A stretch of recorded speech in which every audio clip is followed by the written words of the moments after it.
Ellis, I guess just kind of talk about getting to this time of year. Is it kind of exciting to kind of see what you got when the guys take the field in the fall? Yeah, we're kept away from them so much during this time of the year. And although they never leave, it's not like the old reporting dates in the old days where they used to all go home for the summer and you couldn't wait to see them when they got back. But at the same time, it's a time where you can get your hands back on them and get back on the field and get rolling again. You kind of get it these days, right? I can't stand them. I either want to go back on vacation or I want to start practice. That in between time is just kind of hard to hold yourself back. But we've heard real good reports on their efforts and work habits and everything through the summer and all the progress they've been making. So we're actually extremely anxious to get with them. A lot of the players have had real good reports to us on the new guys on the defensive line, especially Lawson, Daniel, and Montravius. Have you heard the same stuff? And if so, I mean, how big is that going to boost that defensive line? Yeah, we actually brought Coach Ryan Russell, our strength coach, in this morning for our defensive staff, and kind of got him to tell us how some of the guys have been doing over the summer and the progress they've made, and work habits, attitudes, different things like that. And he was very complimentary of those guys. We're hopeful they're going to make contributions and make them pretty immediate. But we'll just have to see. You don't want to put too much pressure on the freshmen. They're very capable, talent-wise, and we do have some areas where we think their ability is going to be key. Third down edge, pass rush. So Montravius has made some great progress too. But just still, until you get them on the field and start working with them in the big picture, you just never know. Ellis, how difficult? There's been a whole lot of talk at media days and everything else about the targeting rule. And what they say is if they make a mistake, they're going to make a mistake in favor of throwing somebody out. How hard is that going to be to deal with? We actually met with officials yesterday morning, and got the interpretations on it. The general intent of the rule, I'm in favor of it.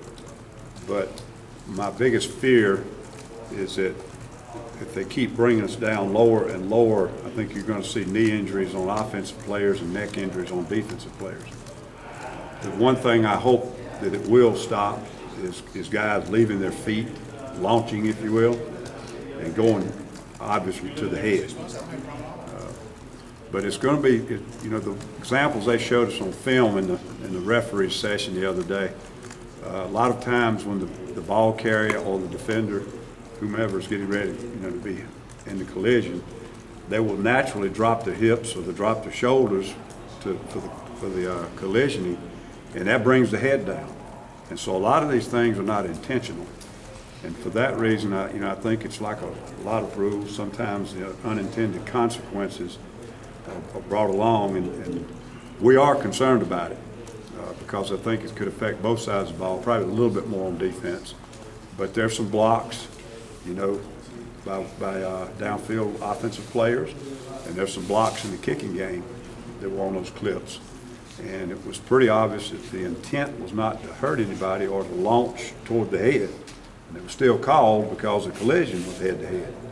So I think it's going to be pretty interesting to see how it unfolds. What do you tell your players? Well, we're going to have to coach it. Some in particular, like the blind side hits, you're going to have to coach it to be more in a shielding attitude than an aggressive attacking attitude, and cut out on the old blind side type of hits. But the ones where you're trying to tackle somebody and you don't leave your feet, we're just going to have to deal with the consequences, I guess, if it occurs. But we've never coached anything like that, and I wouldn't coach anything like that. Some of them are very obvious. You can see it when sometimes they take a forearm up high, trying to go up above the shoulder pads, or when they leave their feet and lead with their head. But some of them, guys are still on the ground running, and you see them kind of just turn. They don't even make the contact with their head, and the intent is not to hit the other guy's head, but to come into the chest area and it slides up on the head. And I just don't know how you take that out of football. Ellis, there's been a lot of talk this offseason about if hurry-up offenses lead to more injuries. You've had some comments about it in the past, and you've been coaching against it. What do you think of that stance? I never looked at it from that viewpoint. the only things I feel is that, you know, to me, if both teams can get lined up, we'll find out who the best executing team is. If both teams are not lined up, then you find out who got there fastest, I guess. So to me, in some cases, it's not football. But I think when the referees are consistent, then the defense has no disadvantage. I think in the early years with the speed-up offenses, the officials, especially in the SEC, because you didn't see it very much, they weren't as good at the consistency of the mechanics. And I think they've gotten better. And probably we've gotten a little more accustomed to it, you know, on defense. So I don't see it as big of a problem as it used to be. And I've really never looked at it from that injury standpoint. It's almost like Safety. Yeah, it's almost like an unwritten rule to allow like 12 seconds, you know, 12 snaps. I know Gus wants to be able to go faster. I mean, what do you think of that? I mean, obviously, Well, you want to catch the defense off. Well, their intent is to go fast, to get more plays, and to challenge the other team in conditioning and mental toughness. I like all that. What I don't like is when the ball's snapped and one side's not lined up with the other. I've seen it snap so fast the offense isn't lined up. Right. So I don't know what you're trying to prove there. But the pace, to me, is a part of the game, and I think it is good when you challenge somebody else from their conditioning and toughness standpoint. That's part of the game.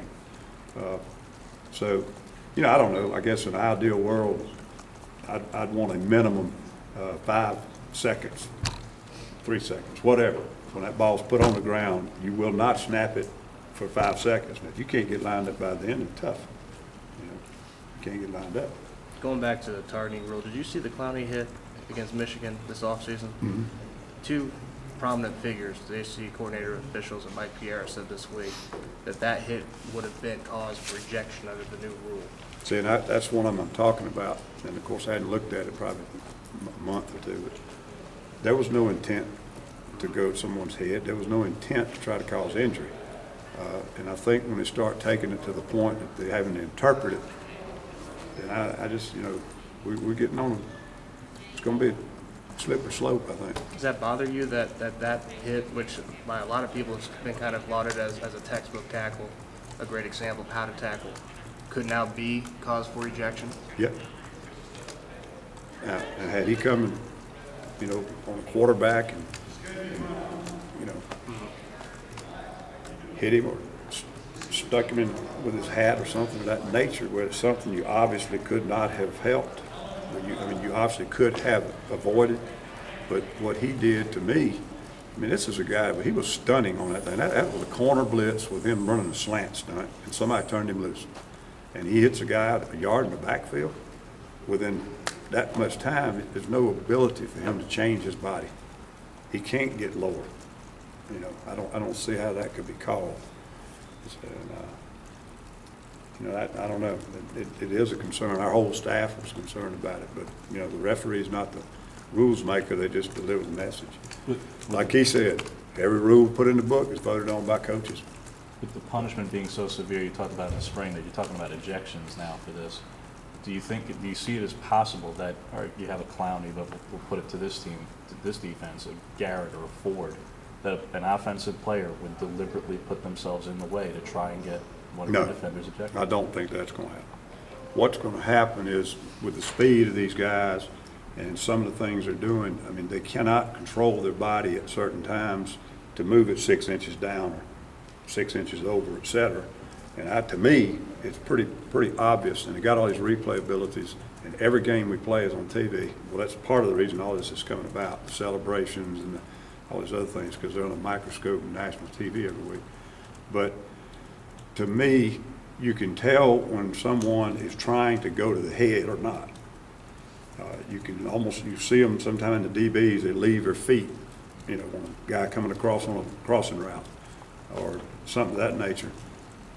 You know, but when two guys are running and both of them drop their center of gravity and the heads happen to hit, and neither one of them stuck their head in there intentionally, they just were on the same plane, I think we're getting in an area there where I don't know how you're going to avoid that kind of thing. And even a 15-yard penalty is enough, but throwing a kid out of a game, I think it is. You know, there's nothing we can do about it. I mean, the rule's the rule, and it will be for 2 years also, because It's a 2-year rule cycle. How tough is that going to be to swallow if you get in an ejection, a penalty, they go back and say, well, it did not deserve an ejection, but you still had to suffer a penalty that maybe led to a game-winning touchdown. I mean, Yeah, I was that's pretty surprised hard. by that too. That when they explained the rule, they're not going to take the 15 yards off even if they decide it was not the correct call. But you can have a personal foul without a unsportsman. Is there any, I know it's for injuries, but it also seems like offense sells tickets, is the old cliche, defense wins championships. Is this another advantage for offenses? I don't think that's why this was done. Now, if it is an advantage, I would probably say if you had 10 of these called the next year, I'd probably say about 6 or 7 of them are going to be on a defensive player. But some of the examples they gave us the other day, the film clips, one of them was an offensive guy blocking downfield, and another one was on a special teams play on a block. So it's not just going to affect defensive players. Coach Spurrier said during media days, I asked him if he thinks you could replicate the success you had at South Carolina that first year, having such a big turnaround as you guys did statistically. He said basically that if you had the players and the talent that you guys had at South Carolina, that anything would be possible. From what you saw in the spring, do you think you have the talent to make that kind of turnaround happen here? You know, I don't know that I can make that judgment in 15 practices. I think I was asked earlier, we're probably deeper than we were at South Carolina or Mississippi State, but I don't know our players well enough yet to know, what we'll accomplish. That first team I inherited there, those guys, we had a very physical and deep front, and we were very thin in the secondary, and up until the last game, the game at Clemson and the bowl game, we were very fortunate with injuries in the perimeter, but we lost a couple of kids late, and we played poorly in both those games. And the one thing I would agree with him on, it does come back to players for the most part. That defense had multiple first-round picks on it, even from this past year, and then you throw a guy like Clowney in there and the subsequent picks in later rounds like Swearinger and those kind of guys. Do you see, not necessarily multiple first-round picks, but do you see that kind of caliber of player? Yeah, I mean, I think we've got good, solid SEC players that have got, when you play like they did last year, they're going to have to play differently. I don't think we have to have different people. We've got to have different performance. I don't know that I've seen them enough, but at this stage, I want to believe we've got enough talent. But it's going to have to be put on a game field.